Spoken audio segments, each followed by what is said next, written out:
Welcome back to the Newcomers, where I explore what it means to be an immigrant or immigrants like myself. Today I'm talking to Gabriela Casineanu. She did tell me that I would murder her name and that she would forgive me if I did, so I'm not going to try to repeat it again.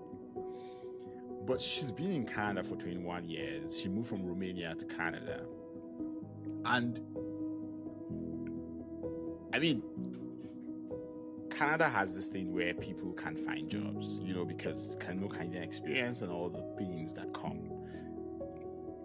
But Gabriela talks about the flip side of that experience, which is basically when you move to a new country, it's a chance for you to ask yourself, if I was in an ideal state, who do I really want to be? And this doesn't negate the people who struggle with, trying to settle into Canada because of how our system is currently set up. But I also think that it's like Joe Hudson, the coach, used to say, every situation is what's awesome about that, right?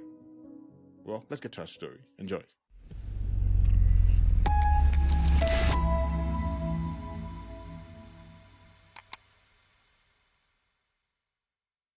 You've been in Canada 21 years, like 21 Yes. years.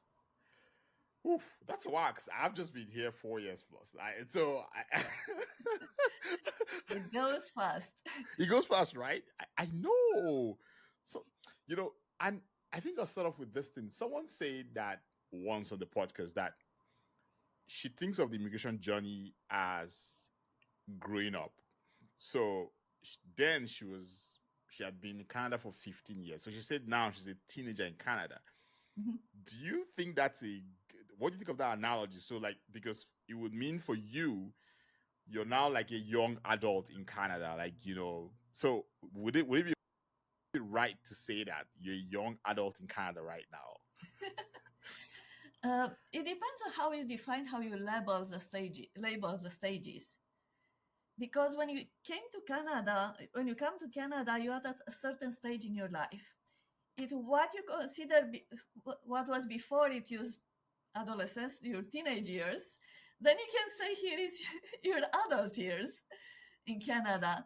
Or how I like to see the immigration, it's kind of a shift. You're leaving a world and you're entering a new world. And there is an interface that if you don't realize there is that interface, that is where you make a lot of mistakes. Because you try to do things like you've done before in a new environment and it's not working as you expect. And you start having all kinds of questions. What's wrong with them? What's wrong with me? And so on. And that's what makes integration more difficult for some people than others. I agree. Someone, I had this conversation with a friend yesterday. We're talking about a friend of ours who we feel is struggling to integrate, and he said, and I think I don't know what, I forget what I said to him, but he just goes like, part of what he's probably struggling with is that he hasn't really moved. So he's moved physically, Mhm. but mentally he hasn't moved. Mhm. Because I think I've also come to what I say now is that I've lived two lives. I've lived one life as a Nigerian in Nigeria. Mhm. Now I'm living a second life as a Nigerian Canadian in Canada. So I'm two very different individuals. I mean, I always have to somehow shuttle back and forth between my two identities, but it's very clear to me there's a distinct, there was a dossier who lived in Nigeria as a Nigerian, and there's a dossier in Canada who's a Nigerian Canadian, and I'm Mhm. very different. They're two different lives. Yeah, and what I consider based on what you're saying is like you actually move to a new stage where you are not fully Canadian, not fully Nigerian, you're kind of in between worlds. Yeah. And you can resonate with what's going on there and what's going on here, but there are so many things, and you think more differently. That's how I see immigration. Like it helps you to shift to a different level of thinking. Hmm. But if That's you don't interesting. recognize that, if you don't become aware of that, you kind of try to integrate with your previous way of thinking, and that's where you have problems. That's interesting. And you don't have to integrate fully into the new, you still have to be yourself, Yeah. but understand how you can bring yourself in the new environment. You have to become curious about the new environment to see how you can find your own path in the new environment. And that's a new level of thinking, actually. Yeah. I think is how people, I think the biggest struggle people usually have is they don't accept the change that they're faced with, because you're saying to yourself that, okay, let me say it this way rather. I've seen people say they're not accepting me for my whole self, and I go like, the interesting part is that the day you left your country, your whole self became incomplete, because literally you're now in a new country, and your whole self is a mix of who you used to be and who you need to be to integrate in this country. That is who your whole self is. And yeah, you want to say something? Sorry. Your whole self, it's even deeper than that. Interesting. Because you lived in your country in a certain environment and you think that's how you are. But you are a human being. You're much deeper than what you think that you are in that environment.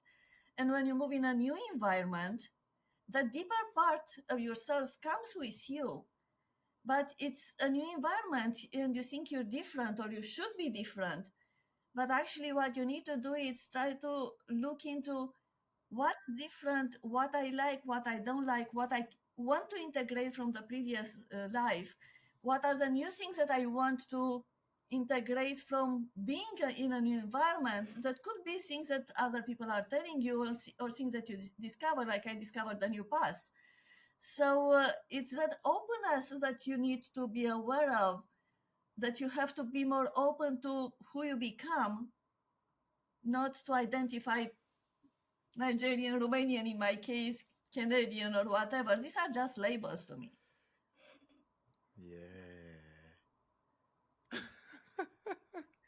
I mean, there are a lot of people that will say, "Oh no, they're not labels," but yeah, you're right. I mean, they're labels we put on ourselves, and then we use them to hold ourselves back, because we say, "Well, this is who I am." Like, that is who you were based off where you were at that point in time. Who you are right now. I mean, there's, like you say, there's that part of you that doesn't change. That is just your, maybe like some people say, your essence. That doesn't Mhm. change. But then there's the thing that you show to people, that's based off cultural nuances and all those things. That changes based on where you live, or the friends you have, or the country you're in, and all that. And to make it easier to understand, if you meet someone and you build a relationship, you behave in a certain way with that person. If you Yeah. meet another person and you build a relationship or friendship with the other person, you might bring a different part of you into that relationship. Yeah. It's still you, but different parts of you integrate differently in different environments. And that's what's happening with immigrants as well. They were in a certain way in that relationship with their country of origin, and this is a different relationship. You might want to bring your self, that part of self that was uh, linked to your country, but you might want to be open to see which part of you want to bring in this, you bring in this context. And in my situation was kind of a liberation, because I could really be myself. I Mm. freed myself of society norms, of how I grew up, who told me what to do or not to do. I'm like, I'm in a new environment. Let me see what I want to do and what I can do here. So that freedom gave me that new path that I shifted from engineering to coaching to art to training to building Introverts Academy. So that is really free, because you realize that in a new environment, especially in Canada, maybe not in all the environments you can do that, Yeah. but in Canada, it's not about who you are as profession. It's more about where do you want to go and how you can find your path in that direction, how you can build it step by step. Yeah. So that's a totally different approach from one what I was experiencing in Romania, and from all the people I met, the newcomers that I work with, they were like, I was an engineer in my country, or I was a doctor, or I was an IT professional. That's how I am. No, that's not how you are. You are a human being. Profession is kind of a coat that you put on yourself. But which part of doing that profession you like and which part you don't like? Do you really want to stay on the same path? Want to shift a little or more? So that's what I found really interesting, because for 5 years I was managing a mentoring program for newcomers. And the first question I was asking a newcomer was like, if in an ideal world, let's say 10 years from now, what would you like to be? What would you like to do? And most of them said either, I never thought of that, Mm. or I was this, and that, and that's what I want to be. And I said, you don't answer my question. Ask the ideal, what you would really love to be. That points to that essence that you're talking. You as a human being, what do you really want? So now, when you're looking into this shift between one identity, let's call it, to another, now it's a good place for you to start thinking about, what do I really want? Do I really want to continue in the same path? Do I want to maybe shift to something else? Do I want to embrace a different path or whatever? But if you don't start asking your questions and try to figure out, you don't have to shift right away because it will be very Yeah, painful. yeah, yeah, yeah, But at yeah. least it gives you a direction and you can take step by step. In my case, for Yeah. example, I have an engineering background. I came to Canada with 18 years in electronic engineering. Gosh. And I realized that actually I don't want, even before I knew that I want to shift, but I didn't know in which direction. So here I came in the first 2 weeks, I met two coaches. I'm like, what is coaching? I never heard about it before. And funny enough, they went through the same training, and I start asking myself, because one of them, she said she was a statistician and now she's a coach. I'm like, oh, that's possible to change directions here.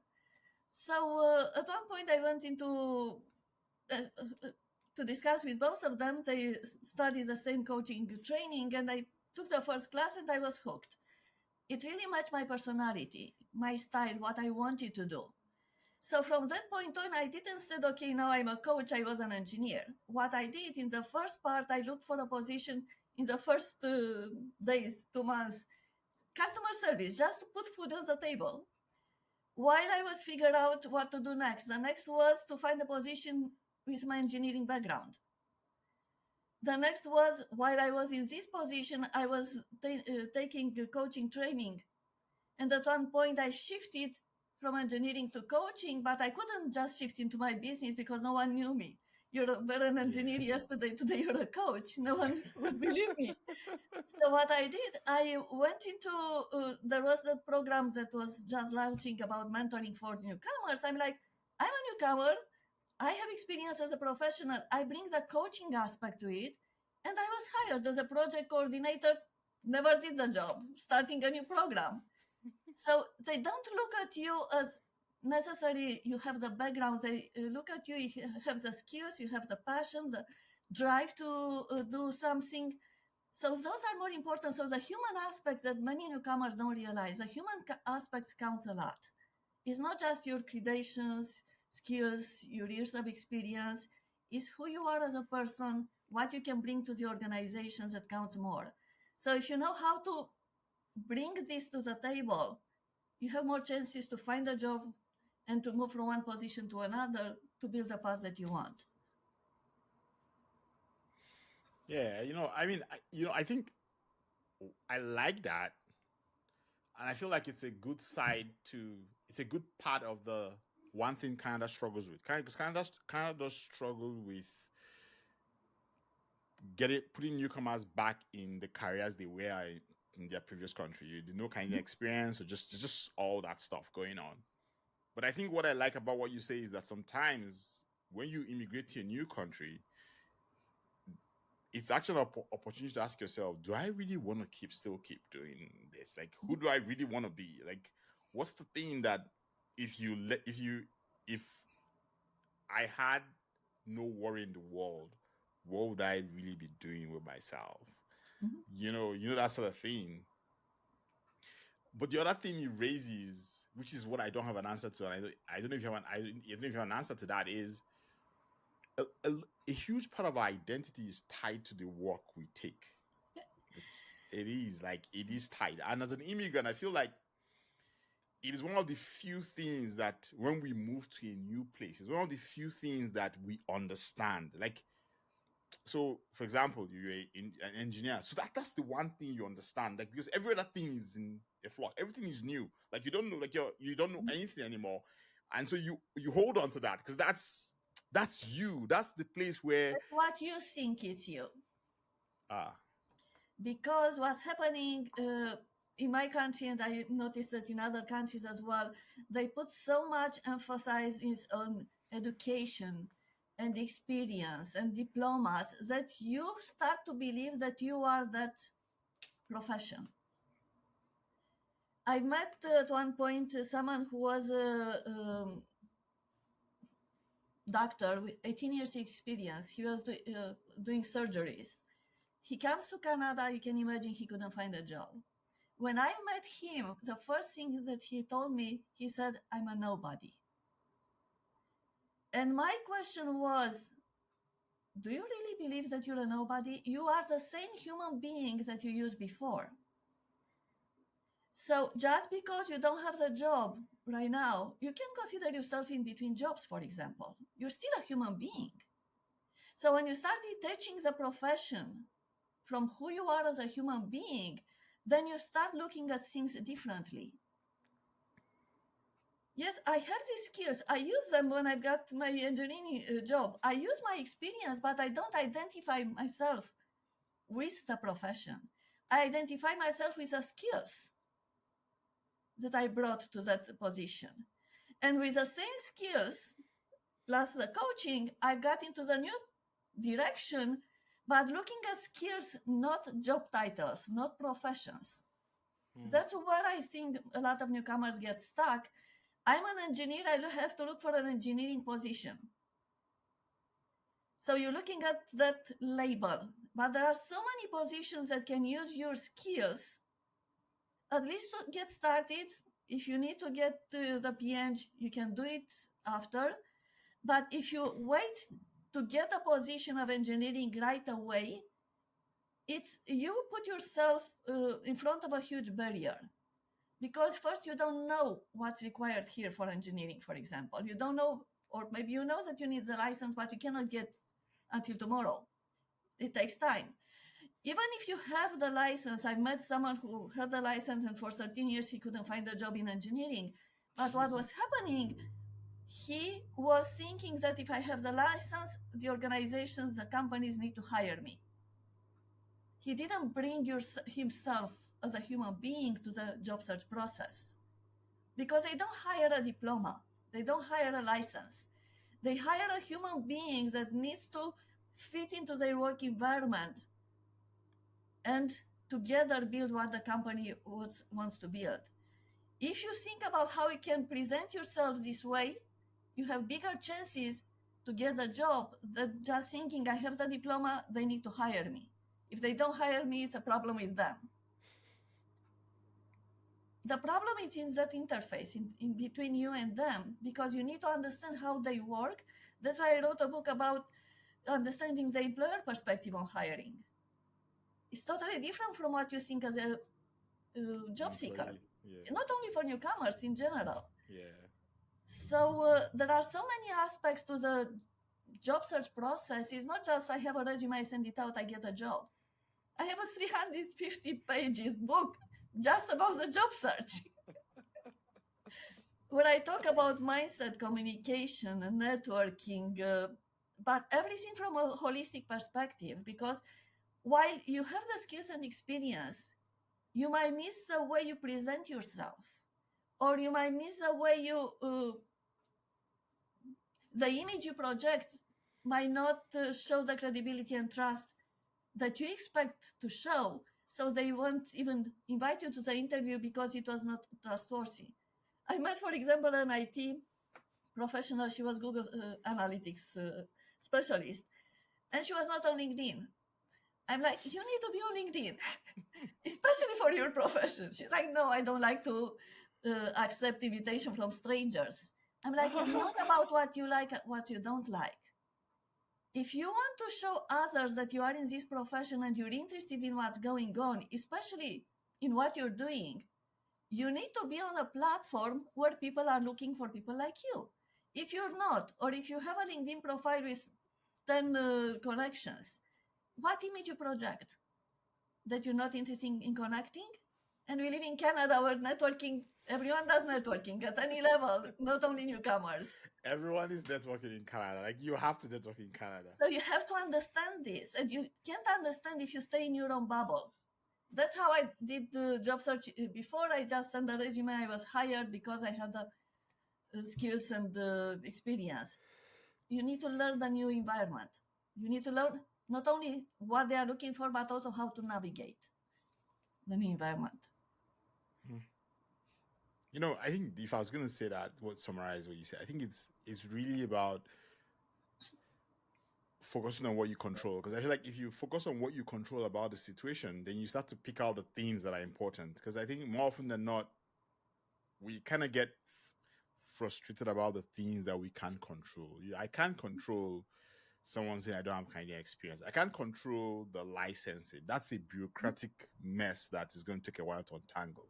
I can't control a lot of other things, but I can control, you know, teaching myself to changing my mindset, improving my communication skills, networking. I can control those things, and if I control them, then I increase the chances that I get a job, or I increase the chances that I integrate better because I'm focused on myself, not what's happening on the other side of the table.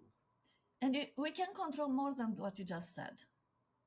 For example, if you look at, okay, I have this background, I have these skills, I have this expertise. What kind of companies could benefit from this? Let me create a list of companies. Then let me look at these companies. Do they have any openings? Can I find people on LinkedIn that I connect with to get an insight of what's going on, their hiring process, what they are looking for? Can I look for people who are in the same field like me but are already working here that can guide me? So these are things that I can control. And probably you heard about those informational interviews that many newcomers either don't know or don't put themselves through. Those are opening doors, not by opening door to hire you, but giving you the information that you need to get closer to the hiring process, to get the jobs that you want. If you want, I can give you an example. I did a lot of workshops on mindset and using LinkedIn and attitude for effective communication. And one newcomer came to to two of these workshops, one on attitude for effective communications, the other one on LinkedIn. She was freshly graduated from a university from Vancouver. She moved to Toronto, so she knew no one, no experience in her field, immigrant, English not first language. So a newcomer can kind of, even if you have experience, you're still new in the new environment. So in the first workshop, she realized she's not assertive enough. Because if you're just responding to job postings on internet, how many other people are seeing them? Send your resume and you end up in a pile like this. And of course, if you don't have experience here, or you don't write the resume in a way that it's attractive to them, you might not get the chance to be invited to the interview. But there are the other ways of getting job posting, or even doing informational interviews that might lead to hiring. So she started being more assertive by using LinkedIn, because LinkedIn, it's a great tool, not just to have a profile there and waiting for someone to discover you, but you can be proactive on LinkedIn as well, reaching out to people, to companies. So she started using that. And from one person to another, in 2 weeks and a half, she got a position that was not even created. So what she did, first she started using LinkedIn, ask the first person, what did you do, someone in the same field, what did you do to get this position? Do you know companies that I can reach out to, or other people that can help me, give me some feedback, some advice?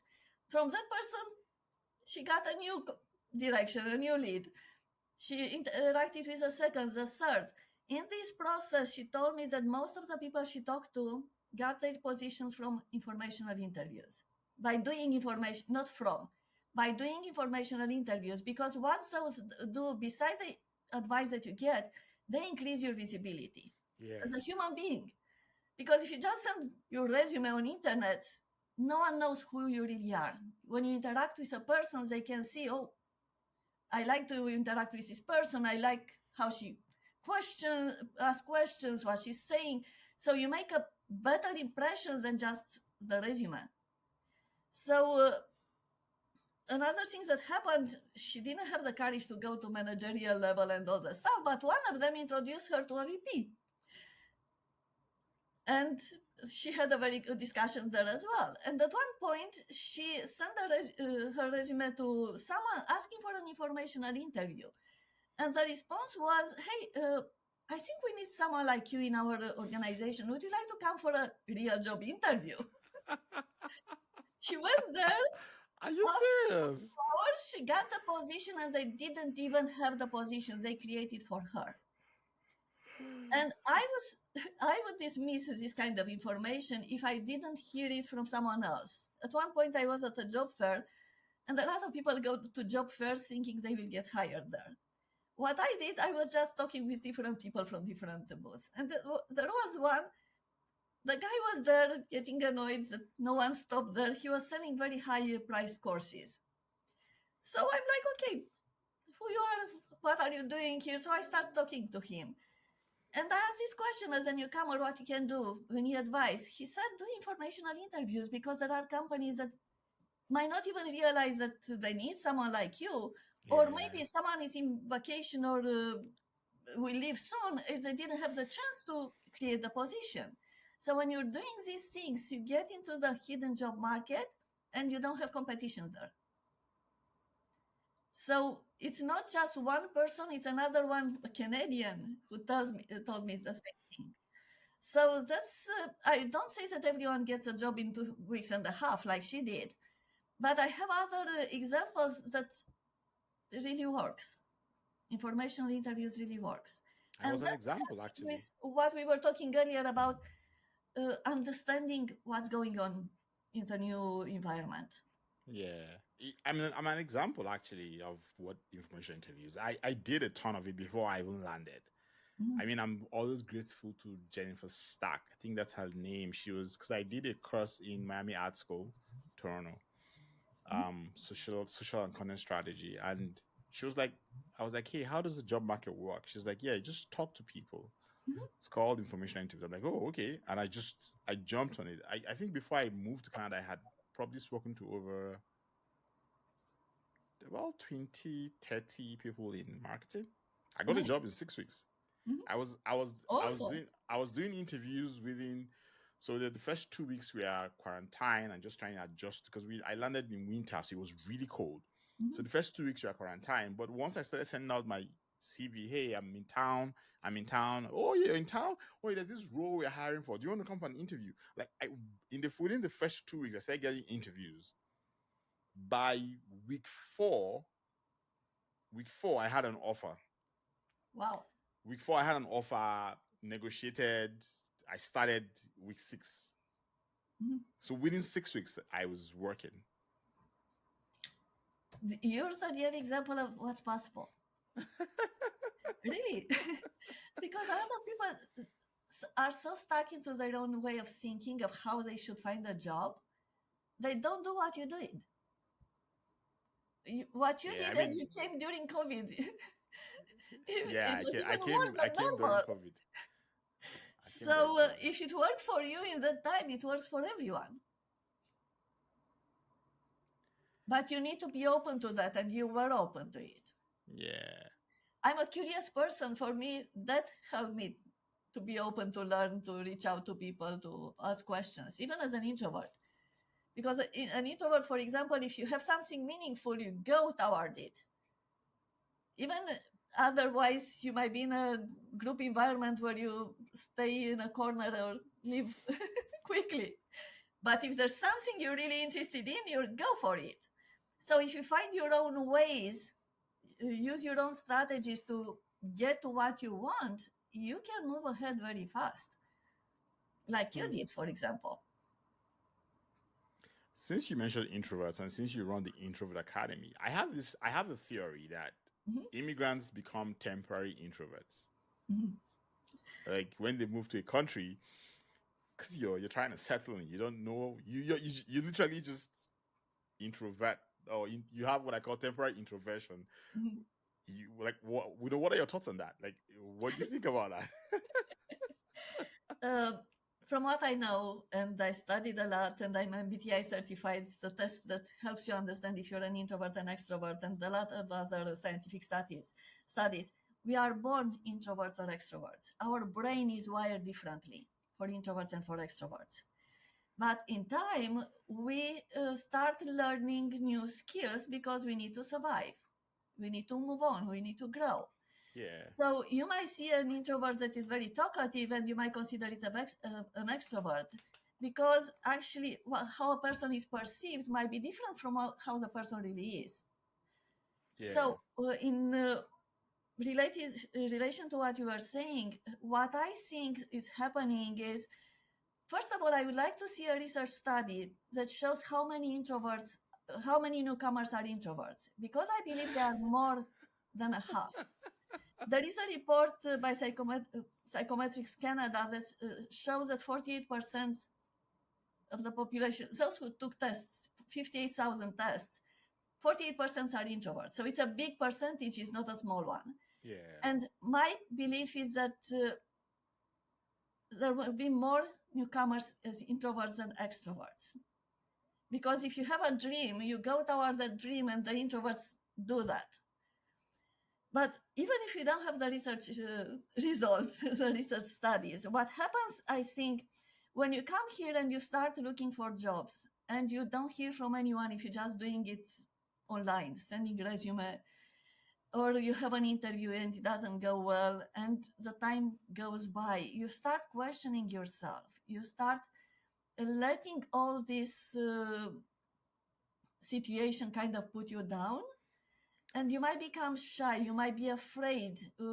Should I say that I'm not sure if it's working, or I don't want to do this because, or I had a client, he was from an African country. When I was talking about networking, he's like, I don't want to do networking. And my question was, what's happening, where this is coming from? And he said, in my country, it's not normal to talk to strangers. So if you come with your own beliefs from your own country, you might not even be aware of them because you lived with them for such a long time. You might not realize that there are other strategies that you can use here to help you. What I did with him, I was like, okay, I understand that you don't want to talk to strangers because that's what you were taught to. But my question is, what do you want? He said, I want a job. I'm like, the job is out there, and there are people who might know how to help you to find a job. Would you be interested in connecting with them, in asking them questions? So I help them bridge the gap between his old mindset and a more open one. But if you don't get to do this either by yourself or go through employment programs or coaches or whatever to help you open up, it's quite difficult. I talked to someone. She was very surprised I found a job in 2 months. And she said, I want to help you to get a position. Give me your resume. I'll share the resume with my organization, which was an engineering organization. And she said, I want to do this because before I had a friend who came here. For 6 months, she just sit on the couch, sent a resume. She did nothing, and then she went back. She said, it's not working. So the fact that you were able to get a job in 2 months, for her, it was like, whoa, you're someone who knows to do things, so I want to help you.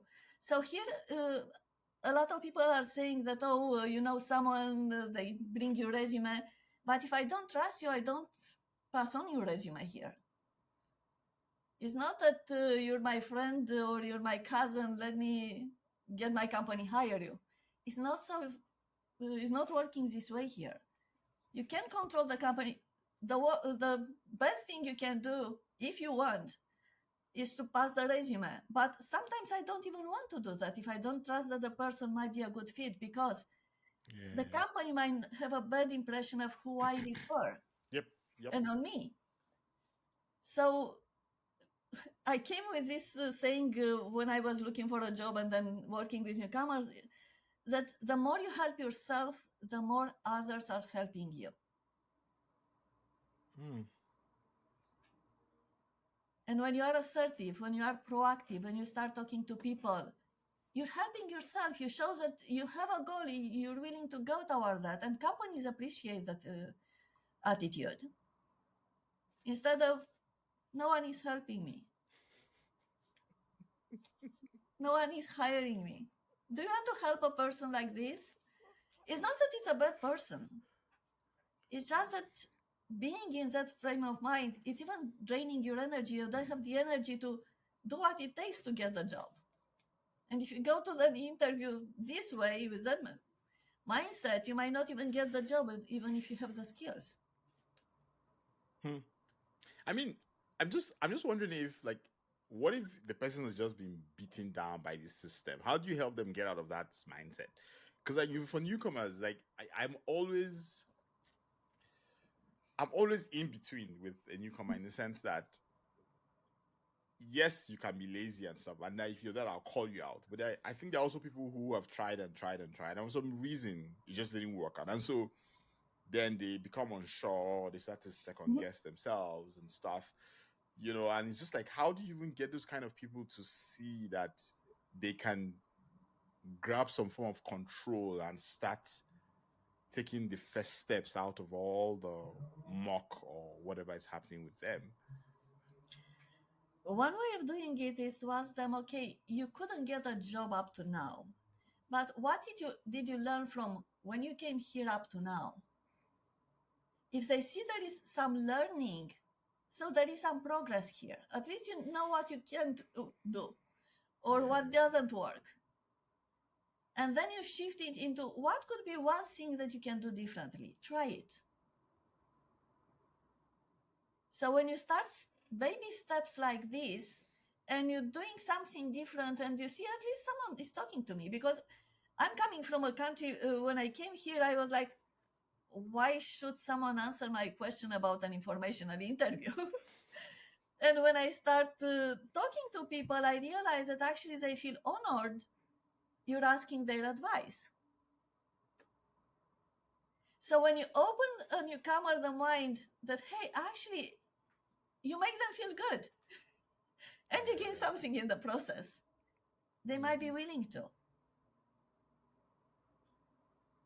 It's I hear you. I hear you. It's just like it kind of leads on to, we're rounding up right now. Leads on to the last question I have, which is something about the balance between being proactive and being reactive. I mean, because I feel like, when you're trying to integrate into the Canadian work culture, you know, what's the balance between being proactive and being reactive, especially because of the Canadian culture itself? Because the Canadian work culture itself is a very interesting one. It's a bit laid back.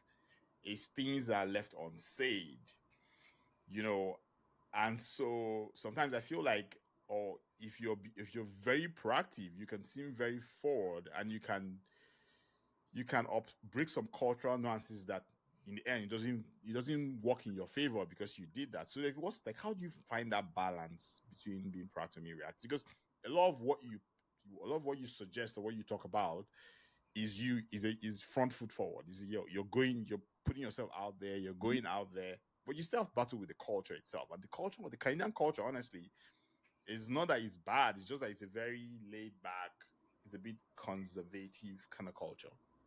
That's interesting because I consider it the other way. Interesting. Are you serious?